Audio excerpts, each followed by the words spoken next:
Hi, everybody. Happy Friday. This is actually March 26th, and it's almost 80 degrees outside. And this have I been looking forward to this session for a long, long time. I'm with Mary Pat Angelini, the CEO of Preferred Behavioral Health Group, and I'm with Grace Hanlon, Chairman of the Board of Trustees of Preferred Behavioral Health Group. This is Conversations with Calvin, We the Species. For me, I got to tell you how this whole thing came about, because it's part of the story. It's a great message here, how I'm sitting down, dealing with mental health and addiction, and reaching out for help, and it's so critical, and so critical. So, but this whole journey for me to be with both you, Mary Pat and Grace, began a few months ago when Mia Rosano from the Malgian Law Group called me. We're old friends, and told me about John Malgian, an intellectual property lawyer. Boom, boom, boom, and I was intrigued. And P.S. I interviewed John Malgian, and the night before I interviewed John a few months ago, I did my due diligence as a journalist, and I researched, and I saw he was on a board of trustees of Behavioral Health Group, and I went to look at your site, and I did, like, oh wow, the stuff you do. And there was Linda Keenan, the chief development officer, and I said, oh wow, I know Linda. Linda and I, when I first started my journalism 10 years ago, she was involved with the food bank of Monmouth and Ocean County, and I had spent 4 or 5 days there on and off learning about hunger. So I immediately contacted Linda, and to make a long story short, here we are. So the other thing I wanted to say, why I'm so really excited about this, I'm involved with college life, and the work that you both, your organization does, is so critical and so essential, so needed. Not enough information, not enough people are aware. But I just read an article the other day, since I'm a college guy, up to a 90% rise in depression among college students. So your work is so needed at Preferred Behavioral Health, and people just need to know more, and that's why we're here. So I'm done with my Johnny Carson monologue, and I wanted to introduce Mary Pat and Grace, and if you guys would like to just do a little quick bio intro, and then we'll jump in. Sure. Well, we go alphabetically. I'll start. Sure. Thank you very much, Calvin, for having us. It's a great opportunity for us to get the word out about the great work that we do. I've been in human services and mental health and addiction work for my whole entire professional career. And, I was saying to you earlier that when I started out as a very naive social worker, I thought that one day, I'd love to be able to put myself out of a job. And sadly, as things have changed in the world, and it's sadly none of us in this field are going to be out of a job anytime soon. I've been with Preferred Behavioral Health Group as the CEO for about 8 years. Wow. And prior to that, I was the executive director at Prevention First for over 20 years. So I really, prevention, substance abuse prevention, and mental health have really been my passion.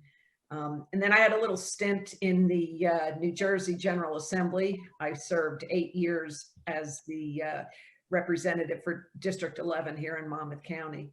Wow. But the work that we do at Preferred on a daily basis, I have the privilege of leading the organization, but the people that are on the ground, that are doing the work, it truly changes lives. And I couldn't be prouder of the organization.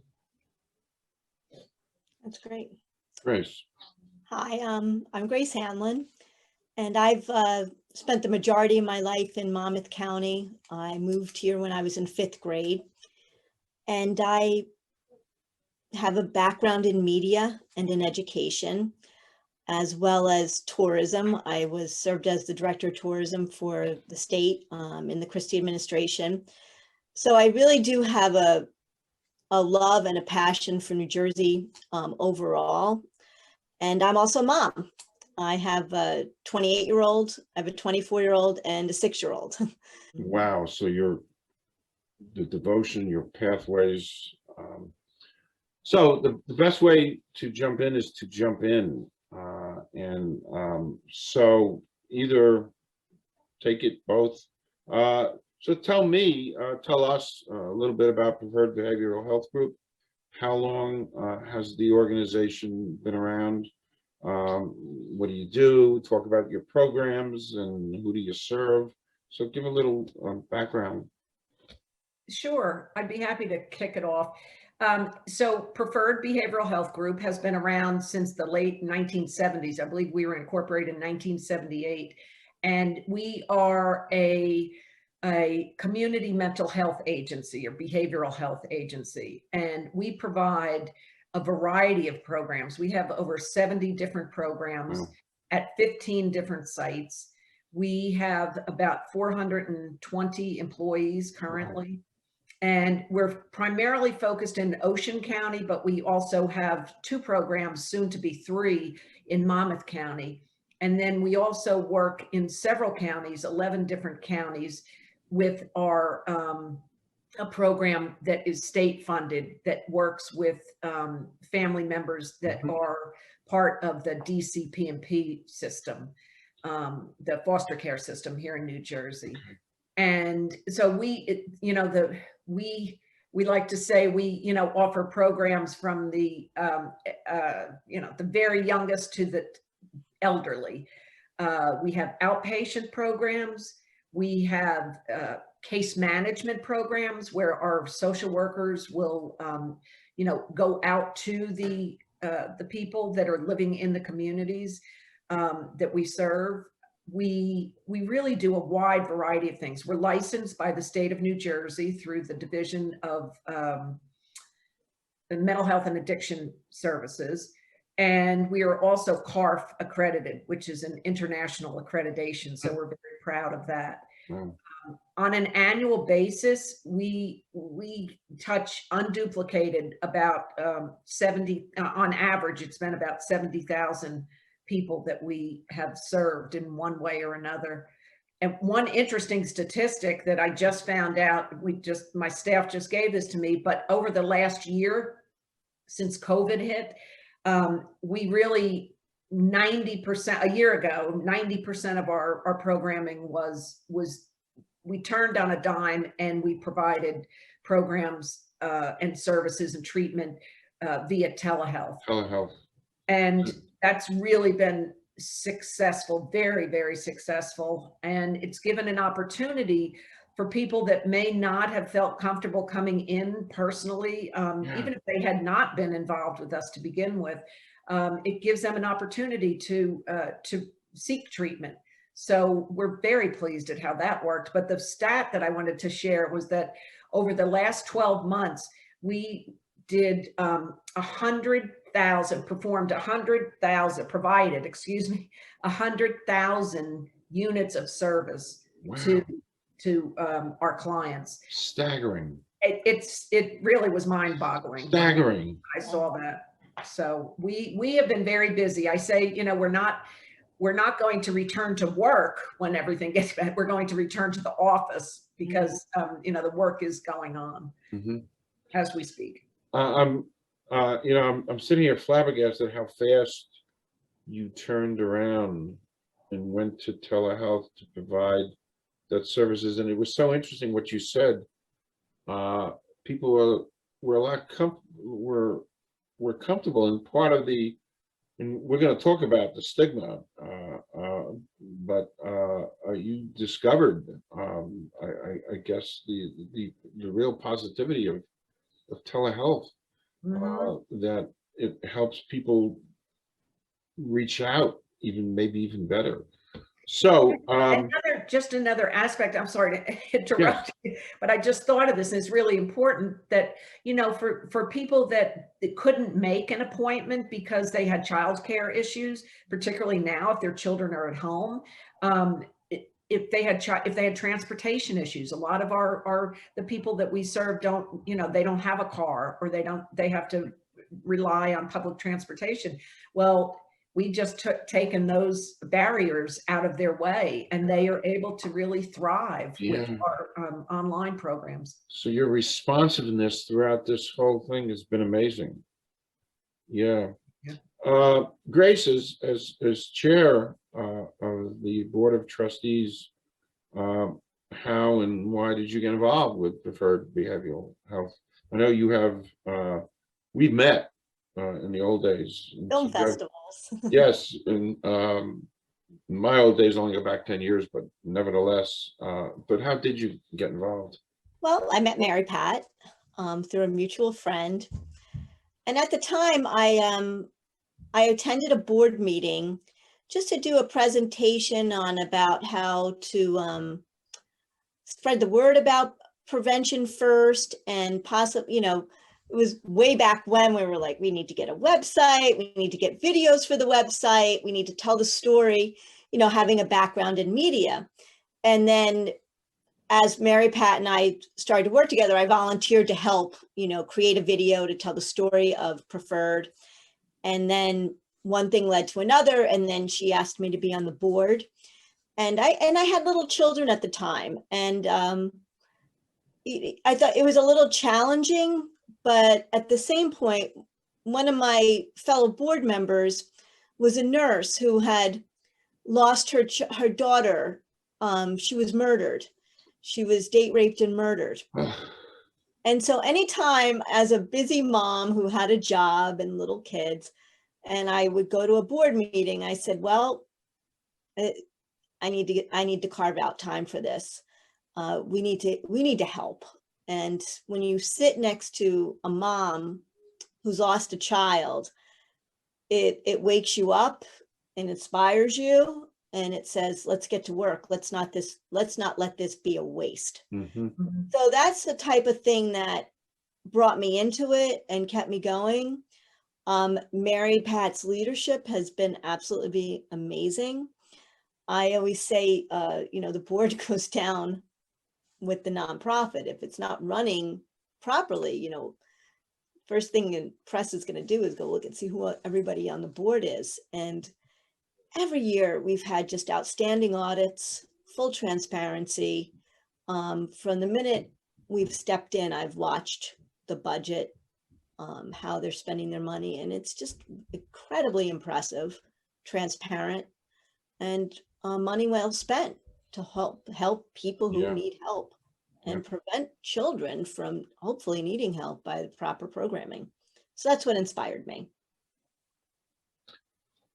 Why are behavioral health services so important today, especially with the situation of COVID over the past year? Well, I think COVID has really magnified the need that was out there.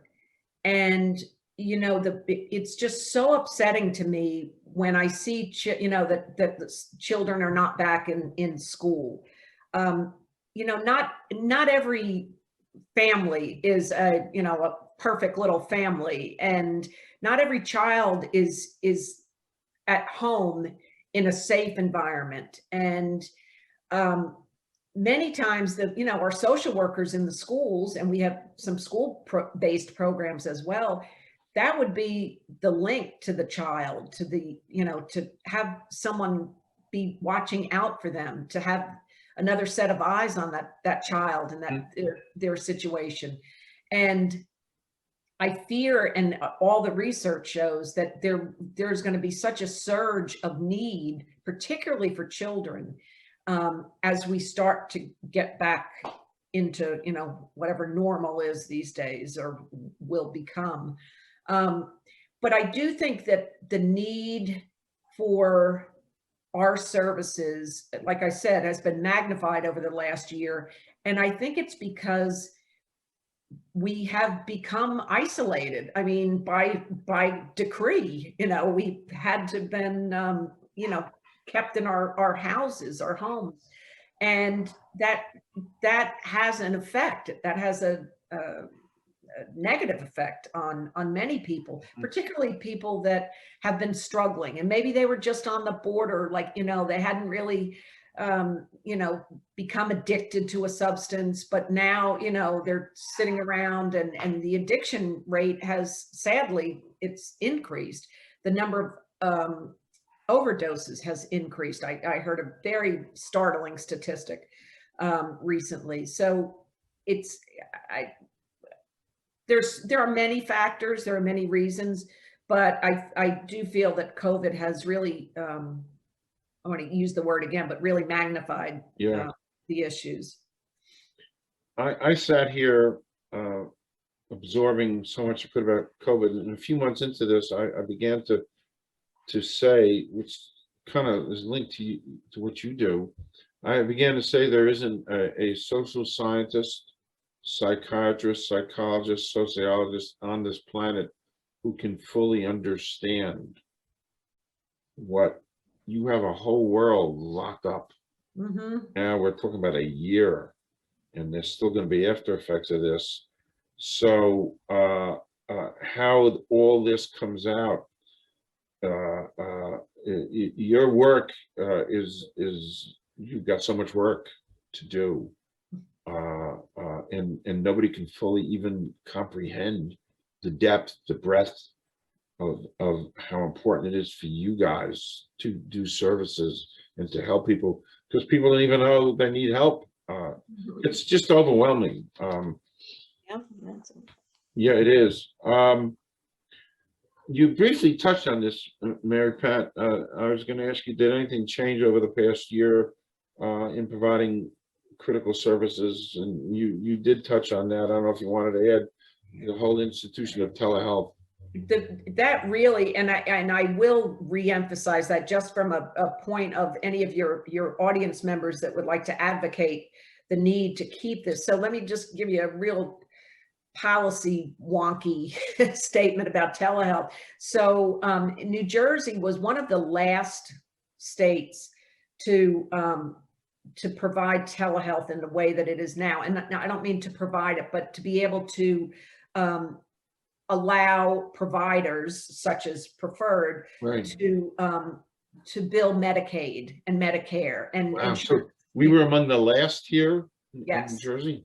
Yes. So the way before COVID, the way it worked was that I could be a psychiatrist or a social worker, licensed clinical social worker living in Utah, and I could treat a person in New Jersey, but that person would have to be sitting physically in one of the state's licensed facilities. So the client would have to be in one of our buildings that's licensed. So what has changed now is, and I have to give credit where credit's due, that's the one thing that government really did well. The state of New Jersey quickly changed this regulation because it's a Medicaid regulation, and Medicaid is overseen by the states. And what they did, they changed that immediately and said that you can provide telehealth to anyone, in their home. So now that has been taken away.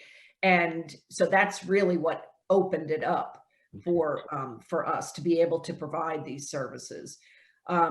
There's talk of this being temporary, but as I have said time and time again, this has now become, people are used to this. People want to have an option, and my fellow colleagues in our field feel that this is something that we need to offer to our clients.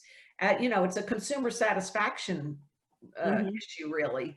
And I don't think we'll ever go back to the old way with telehealth. I agree. We're not going to be going back to an old world. in a lot of different areas. It is what it is.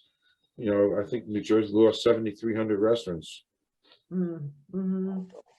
And you see, you talk about and Grace could certainly speak about this, but the impact on not just our individuals, but the individuals, the communities. Look at the restaurants. I have a, family member. My daughter owns a catering hall as well as two small businesses, and what they have gone through, and with their staff.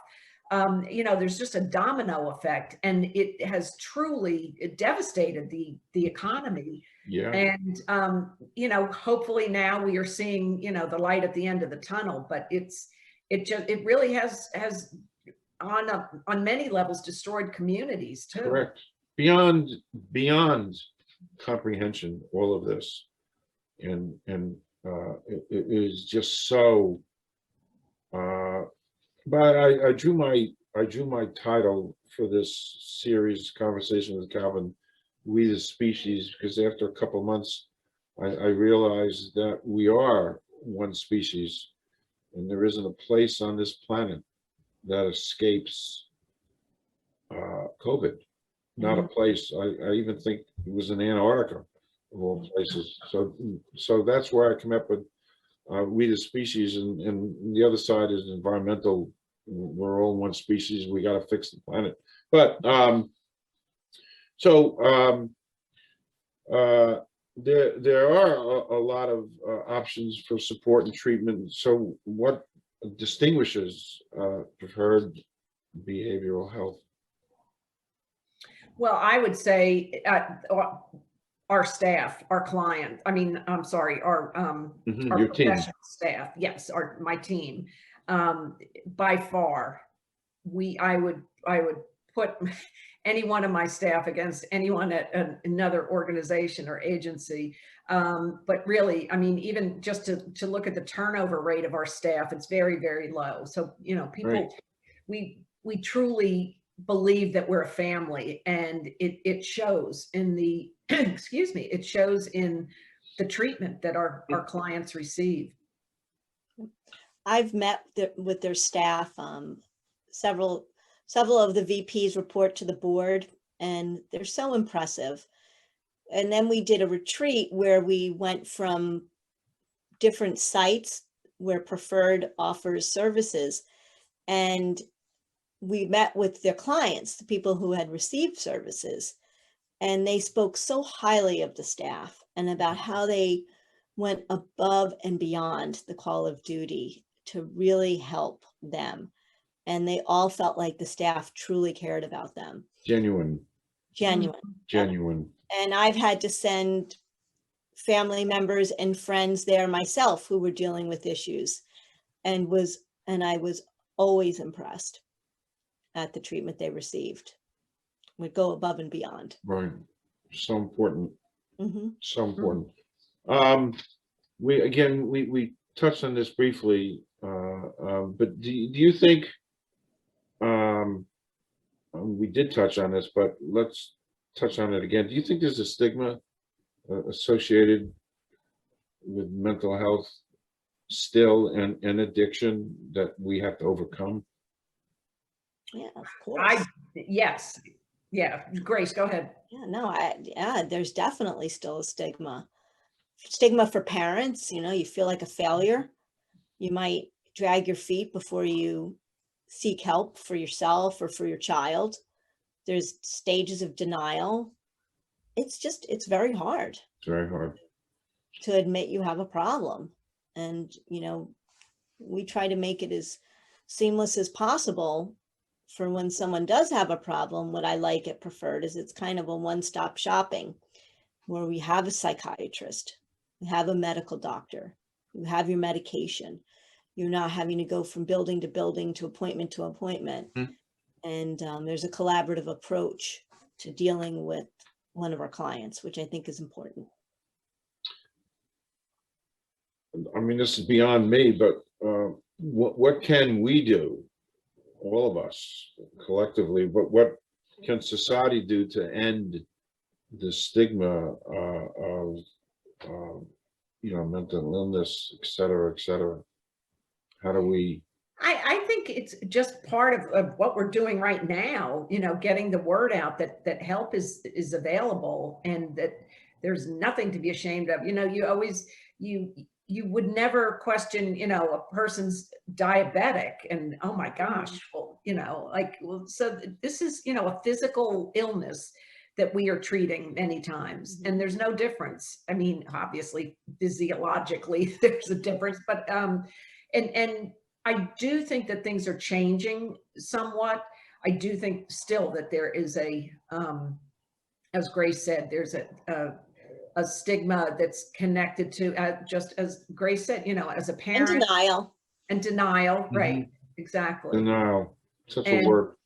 But I do think that these types of conversations are very helpful, and hopefully, if we can reach 1 to 100 people that realize maybe they should talk to someone, that we've been a success. There's an old saying, he who saves a life saves the world.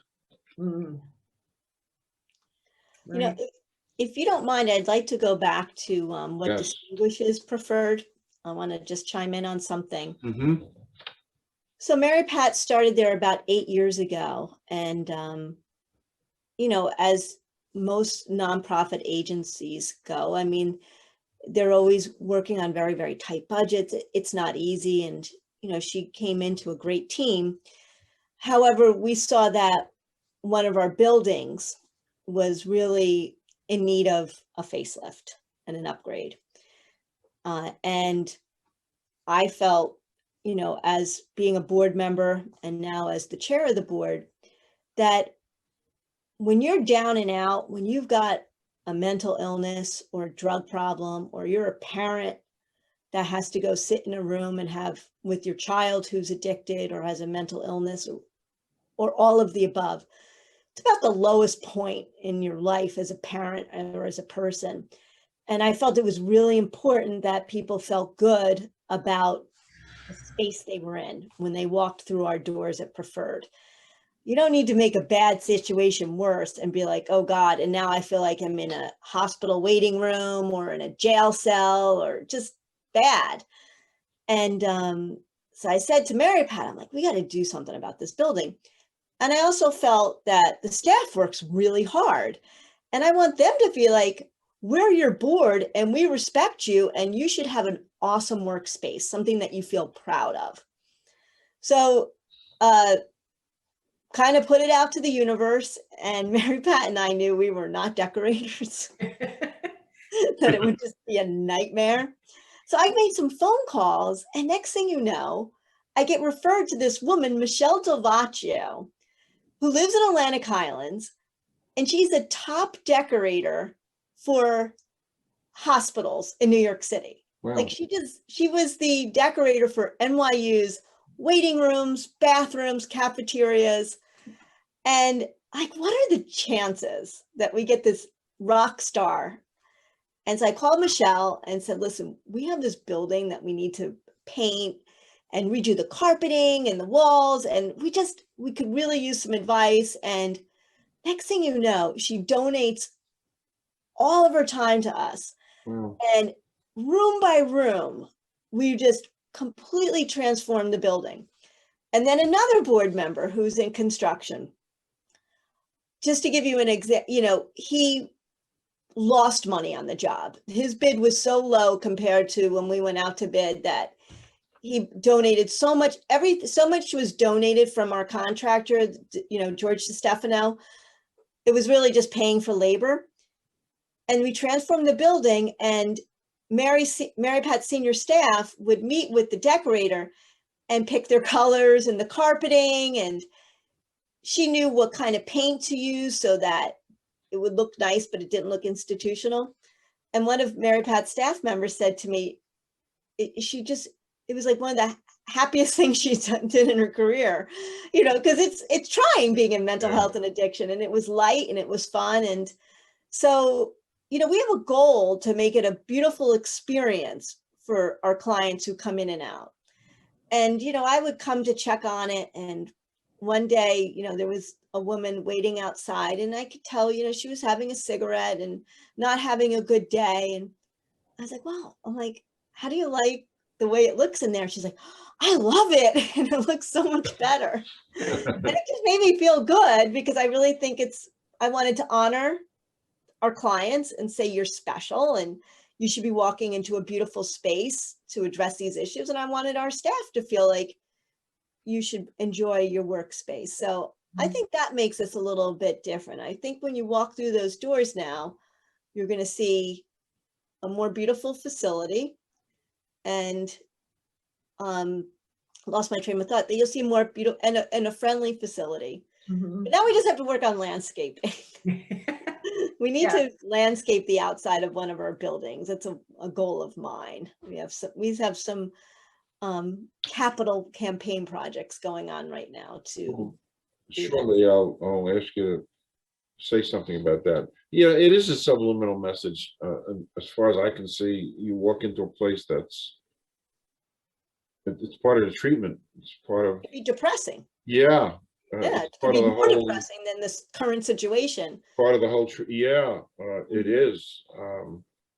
Funny, I always remember the movie One Flew Over a Cuckoo's Nest. Mhm. And it's funny, I won't watch it anymore, even though it's a great movie. And Ellen Burstyn, I think, won an Academy Award, but I won't watch it.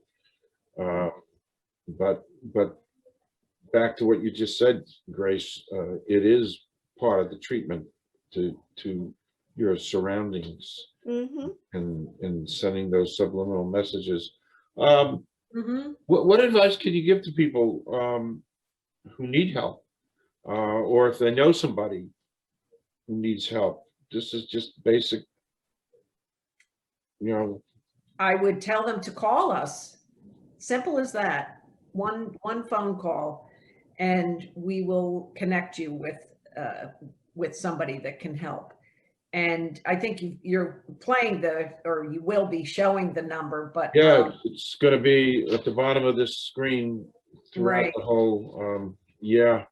So it's I'll just repeat it. It's 732-367-4700. And that's our main number for all of our buildings. So that's the one-stop shop, as Grace mentioned. And you will we will put you in touch with somebody that can help. Our mission is to deliver quality and compassionate care to the individuals and the families that we treat. So we are, compassion is our promise, as we say. I love that. I Mhm. love that. That's great. Finally, off topic a little, but people need to know that you are a 501c. So how can people who are so moved here help you guys? Grace, you want to take it All away? donations. Well, part of our mission as a board is to raise dollars for preferred behavioral health. It's a solid organization.